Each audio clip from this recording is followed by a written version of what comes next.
Hi everyone, welcome to Gwinnett Technologies. Right, so now we are going to discuss about the very important concept that is a Zscaler, and basically we known as the Zscaler client connector. Right, so this is the very key component in the Zscaler, and whenever you go for any kind of the deployment scenario, any kind of the configuration scenario, any kind of troubleshooting scenario, this is going to play a very vital role.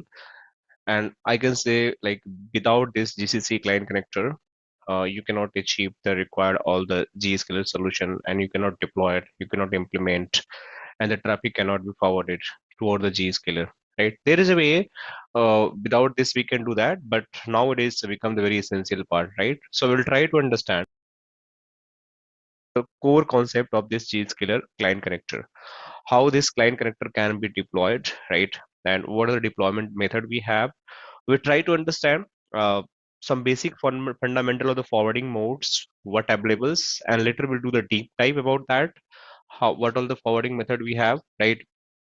And in addition of that, we'll try to understand the silent authentication with the Zscaler client connector with the IDP, right? And also we try to understand the provisioning and enrollment flow for the any client connector, whichever we have, right? So first thing, you guys have to understand what is the GCC client connector and why basically we use that.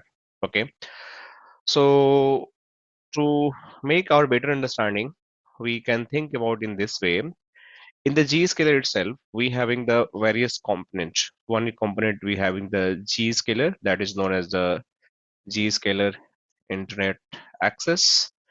Now we have the GPA, that is a Zscaler Private Access, and also we have JDX, right?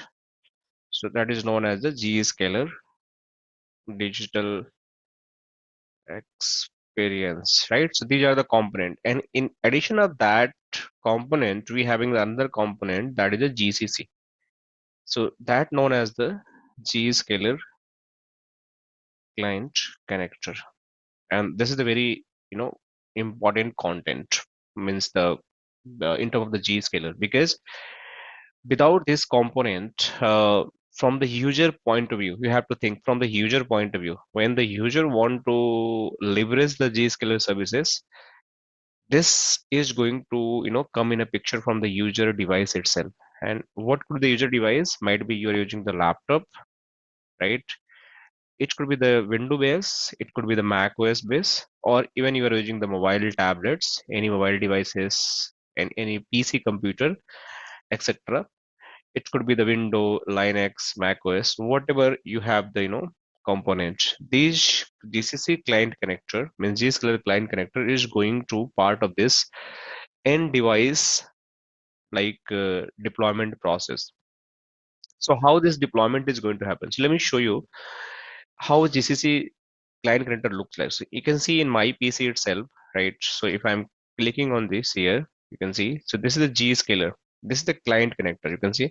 So it is always going to install in a user machine. So my machine having this client connector installed, and this is responsible to do the communication with your private access, do the communication with your internet access. I mean the Zscaler internet access, and additionally, it can be also can do the communication for your any kind of the internal Zscaler digital experience kind of stuff you want to do that.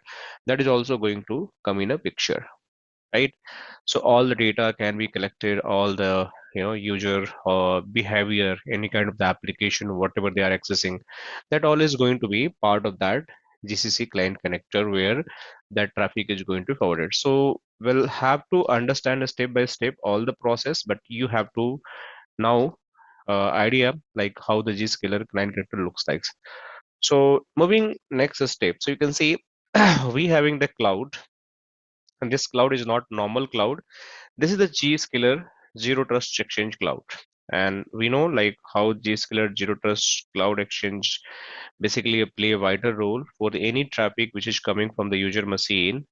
They want to go to the any destination, could be the Amazon, could be the Twitter, could be the Salesforce, Google, Facebook, anywhere, right?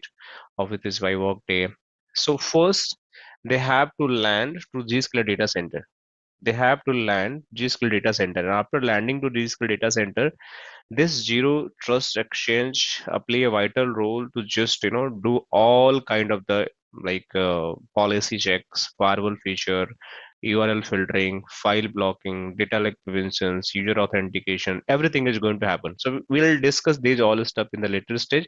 But first, how we can install the GCC client connector in the user machine, we just have to understand this. So let's say suppose I am the user, I have my machine. This machine could be any kind of the PC, this machine can be any kind of the mobile devices, it could be anything. So if I want to install this, so I have to follow few steps. So you can see the first step, they are saying that the user or any Zscaler administrator download the installer file that is going to be downloaded from the GCC client connector portal. Okay, so I'll show in the later stage how it is going to be happen, but you have to download. Means we once you log into the GIA portal, right? So GIA portal, GIA admin portal. So in this GIA admin portal, right,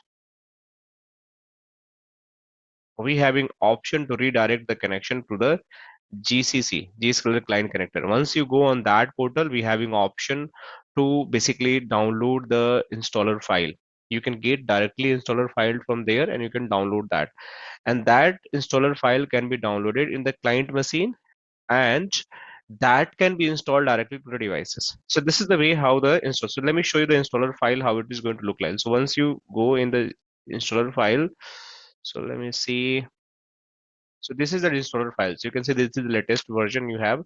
That is your 4.1.0.102. This is the installer file. So once you download this installer file, you just have to install this in your system or any devices. And after installing these devices, you have to move to the next step. So in the first step, basically, the administrator must download the appropriate PC installer, right? And after installing the file,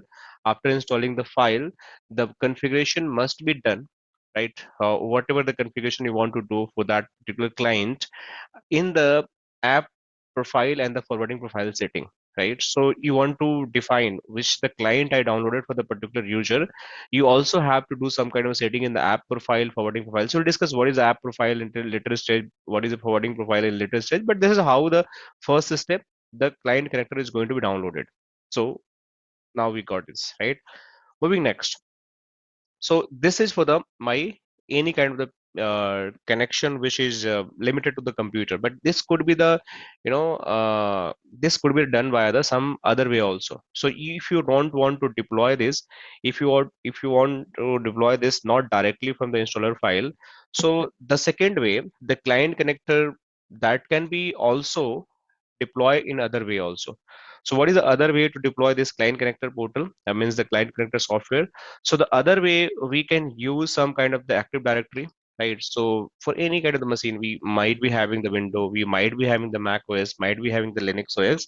So the window user, the installer file can be pushed to the domain join machine. So let's suppose this machine is joined the particular domain, and that is a domain is nothing, that is a AD server. You can see Active Directory server. So you can push the installer directly from the by the help of the GPU, right? The group policy object, whenever we just create in this AD servers. So we can even having the the functionality, we can push that uh, like the installer file from the Active Directory direct to the client machine. So this is also possible, and it is also known as the Microsoft Endpoint Manager, right? So earlier it was known as the iTunes. So there is a software is going to be available, and that software is going to be also pushed from there, right? And if you want to do for the Mac OS, right, like the any Apple based mobile, so Mac can be pushed using the Casper Suite or Titanium. So there is two option for the Mac US. So let me just write here. So Casper Suite, right? Or you can also use like the uh, Dynamium, right? So these are the two way basically we can push like the similar to the AD. We just have two different name for the Mac OS, and that can be done via this way also to just deploy this particular client connector. So one is the manual with that we understand. Another way we having that something is known as the automatic, that is the based on the AD, based on some kind of the group policy which we want to push from there. That is also option available. Moving next, so the third is, like, let's suppose I want to push for the mobile devices. So we understand for the laptop and all, but might be I have the mobile, might be I have the laptop, or might be I have some kind of the tablet. So the process, the process for this mobile devices is going to be different. And how the process is going to be different. So for mobile devices, client connector installer is available in the public app store. So you can just think about the Android. You can just think about the Android. You can think about the app store in terms of the Mac OS, means the iOS based mobile, right? So you can download directly from there.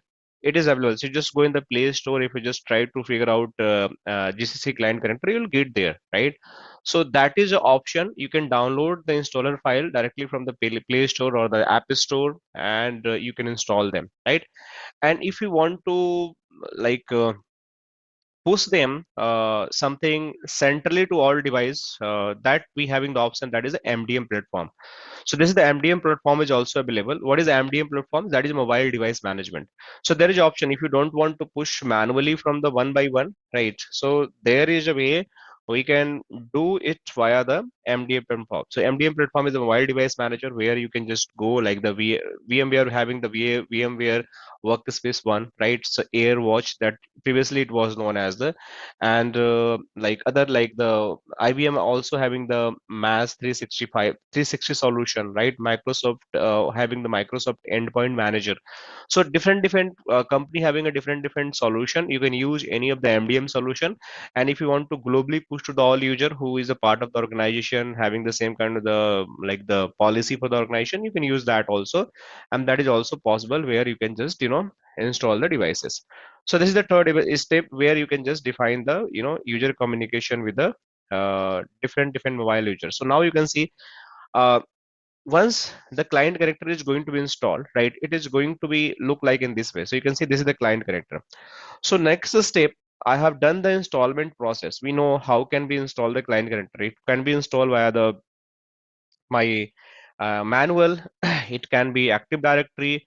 If I want to use the Mac OS, there is a Dynamium, like we can use that. If I want to use the MDM, that is also possible, I can use that. So once this client character is going to be installed, the next step we have to do that, how basically this client connector is going to be enrolled silently, means without like disturbing anything. It is just going to do the enrollment process with the silently. So we just have to put user credentials here, right? You just like the email ID and just have to log in, and then it is just going to talk to the you know authentication process where the SAML is going to come in a picture, when your GIA is going to come in a picture, and that they are going to check what is happening, how things is working, and how things is configured against your role, and then they are going to authenticate. So after installation, device user prompt with this kind of software to just enroll the client connector, and you just have to put your username and password, you can see here. And for the GIA service, one time enrollment process is going to be required, and after one time, because user must be also enroll, or might be user also going to be created in the GIA, so that when you go for the enrollment, there is a pre authentication method for you is configured there, right? So for GIA service, this is the one time enrollment process where user is going to be authenticated by the using the method is SAML is the most recommended in the Zscaler. For the PC platform, this enrollment can be done silently based on the user device login, either by the using the Microsoft IWA, or either by using the SAML, or either by using the client character IDP, configuration of the client character portal. So whatever the configuration we can do, like either in the client character portal, or might be the Microsoft IWA or the SAML. These all three are going to be supported, and based on that, the my authentication is going to happen for the client connector, right? So also you have to think about that, right? If the client connector is also to be used to access the private access application. This client connector also need to be used. One is the public applications like based on the internet based application, but also they need to access the GPA application, means the internal application via the GPA. So in that case also we have to use the SAML as the authentication method, and they having the same identity provider like the Okta or some other thing, but Okta is like the most recommended. So in that case, if using the two services GIA and GPA both, then in that case it is recommended use the same method authentication and the service provider, so you don't have to log in again to authenticate both of the services, right? So this is how it is going to happen in this enrollment process once you download this kind of the right uh, configuration. Then the most important step after this enrollment process, what is going to happen the next? So next stage, once client is enrolled, client is authenticated, means the software is installed in the PC and it is authenticated by the SAML or any other authentication method. The next stage, this client is going to form a tunnel. This client is going to form a tunnel with nearest gen based on the geolocations. So let's suppose we having like the multiple zone available in the India location. So we have to figure out which nearby zone available from me to just connect this, this tunnel. So how I come to know that which zone is nearby to me? So you just have to go in this particular portal. Let me just go there. So you just have to go here, config.gscaler.com, config.gscaler, and once you go here, then you can just have to figure out which cloud you are mapped. So once you take the Zscaler services, you also get the cloud detail where basically your company is going to be mapped. So might be there is a lot of cloud for the GIA. You can see this GIA having a lot of cloud like the Zscaler .NET, Zscaler 1.NET, Zscaler 2.NET, Zscaler 3.NET, and Beta and government, and like so. Your organization must be map either of them. So you just have to log in. Let's suppose I am the map is Zscaler .1.NET, right? So in this cloud, this is the one cloud. In this cloud, having the multiple data center. So right now I am in the India. So basically my location fall under the APAC location, not America, not EMEA. So let me see. This is a new, so not available the service in the APAC. So let me just check in the 3.1. Okay, so there's a new one. So let me just check the threes. 3.1 having. So probably if the service is not available in your region, you are not going to map in the cloud. So what happened? Okay. Okay. So you can see here Epic location. It should be also in the Epic location. Let me see again. I one should also have because it's quite old. So should I'm expecting. So EMEA, America. Okay. No Epic. No Epic. Okay. So I believe there is no one. In three we have the Epic location. So if I am going here, you can see this is the EMEA, this is the America, this is the Epic location. So let's suppose I'm in India.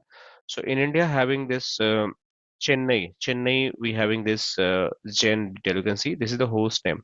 So this is the host name and this is the IP address. So Chennai we have, Chennai 2 also we have. There's two, and in addition of the Hyderabad is under provisioning. It's not in use. You can see this is not in use. So we can ignore for time being. And New Delhi also we have, right? And we should have in the Mumbai as well. So let me see. No, in this cloud, Mumbai don't have. So basically, we have the New Delhi, we have the yes, Mumbai also we have. You can see Mumbai also we have. So Mumbai, Delhi we have, and Hyderabad we have, and Chennai we have. So there are four: Mumbai, Delhi, Hyderabad, and Chennai. So these are the four location in India we have. So let's suppose I'm sitting in the nearby location to the any of this location, right? So my tunnel is going to form from my user machine to the nearest location. So I'm in Delhi, so definitely my near location is the Delhi Gen, right? Or Delhi Public Service Edge from this location. So the tunnel is going to be created from the direct by client machine using this app connector, right? The tunnel is going to be created from this client machine app connector toward the nearest zone. So client connected tunnel or a proxy traffic to be closest healthy service edge based on the applied forwarding profile. So by default, it is going to be select the based on the geolocation. What is my closest, zone available?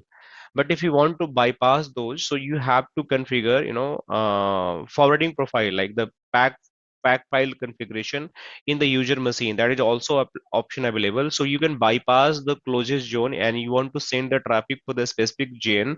That is also possible. We can do that, right? So that option is also available. So in that case, let's suppose I'm in India. I don't want to change anything. So by default, my PC having a GCC app. This is GCC app. So this GCC app is going to build a tunnel to nearby GN. And just think about this is the GN is the Delhi zone. GN. And secondary tunnel is also going to build to the second nearby chain. So let's suppose this second is the nearby the Mumbai. So another tunnel is going to build the Mumbai. So why secondary is going to require for the resiliency purpose? Let's suppose this tunnel goes down for the any region. My ISP link goes down. My chain itself goes down, right? So I have the alternate path to reach to the destination, right? So by default, it is going to create, if it is going to down, two tunnel is not going to be created at the same time when you are working from the home or you are the road warrior. So at a time, single tunnel will be there. But if you are just sending this traffic from the office location, then this kind of the scenario come in a picture. So I'll discuss later stage how the traffic for forwarding profile is going to happen. But just think about for time being how my traffic is going to forwarded from the user machine to the once the client connector is installed in the PC to the nearest gen. So the after successful enrollment, right? So let me just summarize it. What we just have to cover. So after successful enrollment of the GCC client connector on the client PC, right?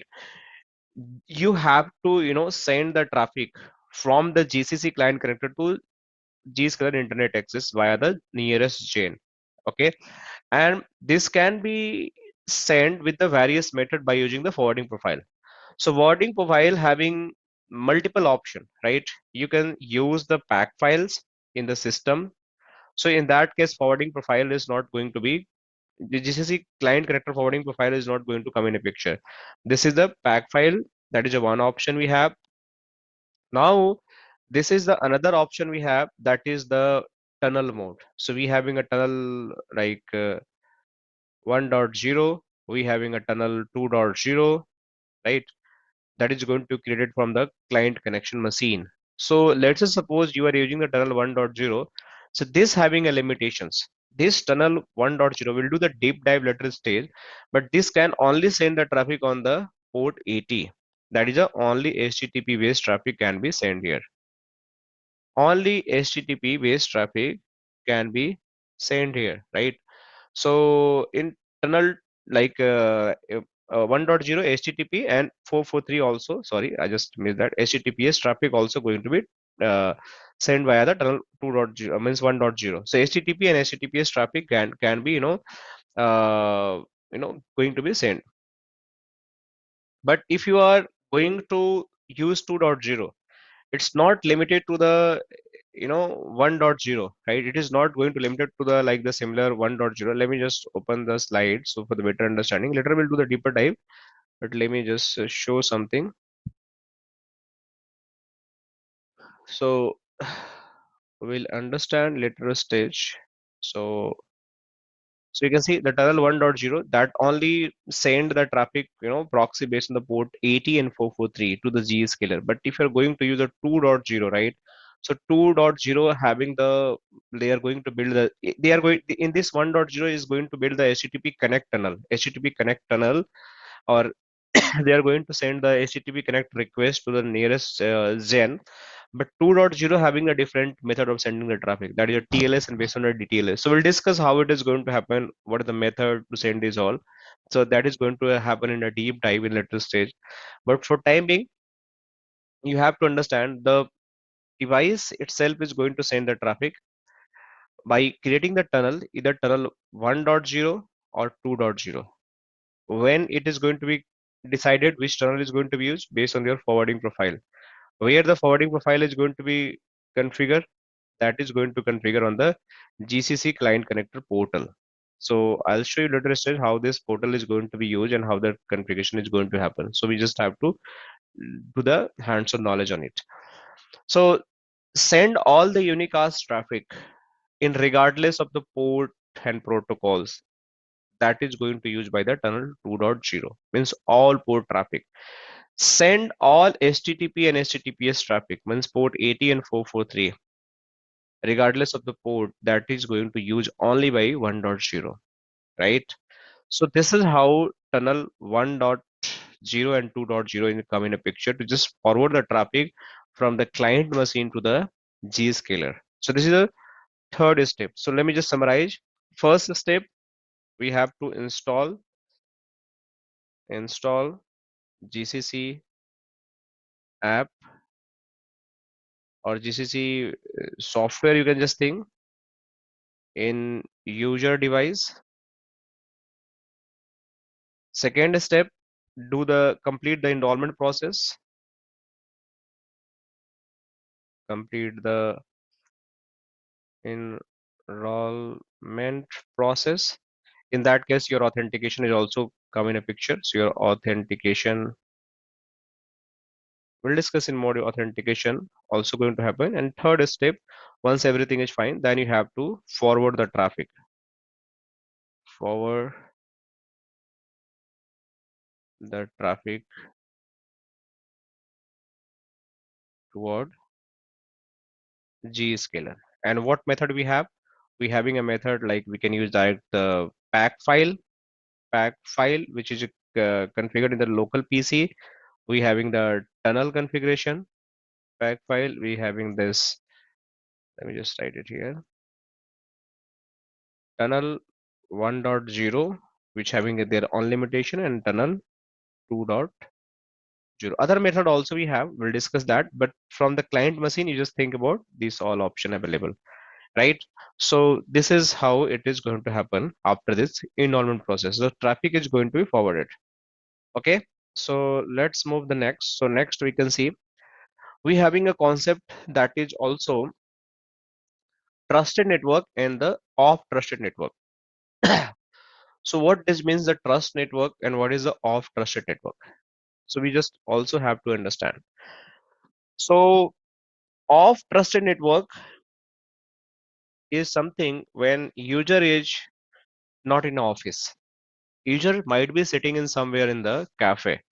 User somewhere sitting in the home location. User somewhere sitting in the airport, right? Railway station. So that is off trusted network, means you are not in the corporate network.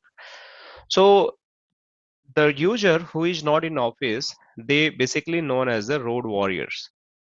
They basically known as the road warriors because let me just write here. So if you hear this term, what is a road warriors in Zscaler, you just have to understand the user is not in office, not in trusted network. He is roaming, right? He might be somewhere in the office, somewhere in the travel, like that. So those user always going to connect to the off trusted network. So this is applicable for the road warrior, right? So what is going to happen? So again, the same scenario is going to happen. The client connector is going to form the G tunnel. This G tunnel could be the 1.0, earlier I told, or 2.0. It's totally depend on you how you want to classify your tunnel for the user. But most recommended recently, which is used, that is the 2.0. And then after making this tunnel, it is going to send the traffic from the client machine to Jan, and then Jan is going to do the proxy for your traffic while sending to any destination, right? So that's why they are talking in the precisely for this solution client connector was developed. It enable the tunneling or proxying of the traffic from the client device to the Zscaler GIA service, that is also known as the Zero Trust Exchange, to ensure a scanning and the protection of a remote user which is going toward the internet, that should be in place.